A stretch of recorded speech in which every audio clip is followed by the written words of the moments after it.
It was about 11:30, maybe 12 o'clock at night. Sometimes track meets go on and on and on.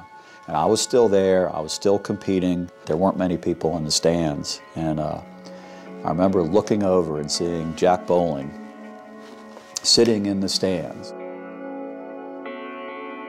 I remember thinking to myself, here's a guy on a Friday night who I know has a lot of other things he could be doing, sitting there just to watch me down at a track meet.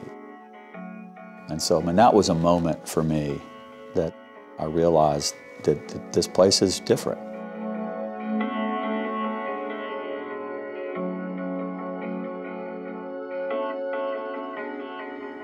The soul of this place, if you will, is the faculty.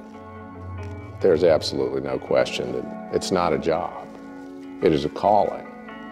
And these people know that. That's why they're here. Fenêtre, comparativement, les fenêtres beaucoup. You're just a teenager, you know, doing what teenagers do. Donc, en groupe de deux, but this school has a way of teaching you and encouraging you to learn without you really realize what's being done to you.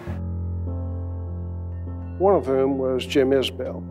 He was bizarre, and we teased him unmercifully. Flooded toilets, rolled paper down the hallway. Occasionally he would get angry, but for the most part he understood. But I learned a lot from him. I wish I had the tolerance he had. I wish I could tell him that he meant a lot to me. I think back on that, and I come here and I see these portraits around, and I'm reminded of just how special so many of those guys were.